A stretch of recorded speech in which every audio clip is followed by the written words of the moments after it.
All right, hello, wine-drinking people. Time for more of what I've had to drink yesterday, and it's been a long time since I've seen the wines from Miura. Anyways, this is I had a little problem pronouncing this with Carlos the other day, but he corrected me. And it's one of those things. It's an M and an I and a U and an R and an A. You could say it a couple of different ways. And it's funny because we had our Lewis tasting this night, and the last time I saw Emmanuel Comigi, his partner in crime, was with Randy Lewis at their 20th anniversary party at the North Block Hotel, and we were the last one standing at like 3 in the morning. They had to kick us out of the restaurant, and Emmanuel is a really cool guy. He's the 12th American ever to pass his Master Sommelier exam. He passed it on the first time. This guy's a rock star in the wine world, and started his own label over 10 years ago. I remember putting these wines on the wine list at Zemi restaurant when I did that. God, brings back memories. But these wines, I mean, outstanding. Really small production. Each of the single vineyards, only 300 cases.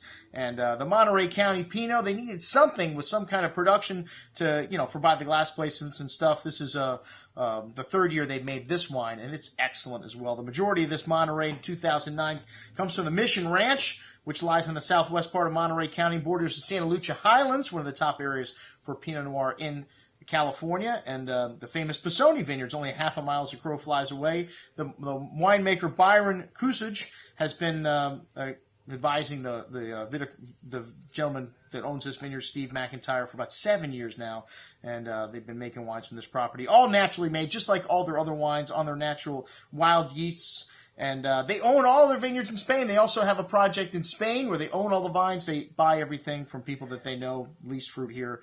And this one's got a good amount of dark cherry fruit and lovely brown spice here, some wonderful richness on the nose, a smooth and silky texture on the tongue with that pretty red berry fruit, and nice zest and spice to the finish. They make about 3,000 cases of this wine, and that's excellent juice at $31.50. The other wines all ran around $75, and I thought these wines were expensive the last time I saw them. That was a couple years ago, and there's a lot of stuff that's more expensive today. And hey, one of the things we'd like to hear is, do you have anything better? Well, now these wines, we have something better than them now, something more expensive.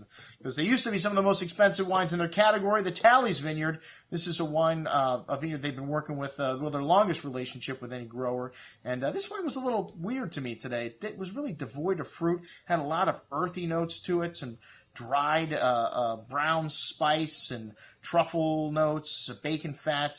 And I don't know if it was 100%, but Carlos tried it and said, yeah, this is fine. And it was a little different than the last stop, but it was also on the second day, had that pronounced earthiness to it, and like I said, somewhat devoid of fruit with a tobacco-y spice, a really sharp and tangy wine, not very fruity, but very savory on the finish. Not bad, but not up to par with the other wines, in my opinion. The Gary's Vineyard, and these are the two most famous Garys in the region. That's all they have to put is Gary's on there, and everyone knows it's Gary Pisoni and Gary Francione, and these two vineyards are very close together, but the conditions can be very different in terms of temperature for these wines. Very bright and high-toned black raspberry, dark cherry fruit here with exotic spices showing on the nose. Very smooth and elegant wine on the tongue with silky tannins and lovely spice finish there. Sweet red berry fruit and nice zesty acidity here and a long finish. This wine, excellent. The Pisoni Vineyard, I think the best wine of the day for my taste. This vineyard sits at the very southern end of the Santa Lucia Highlands, and one of the most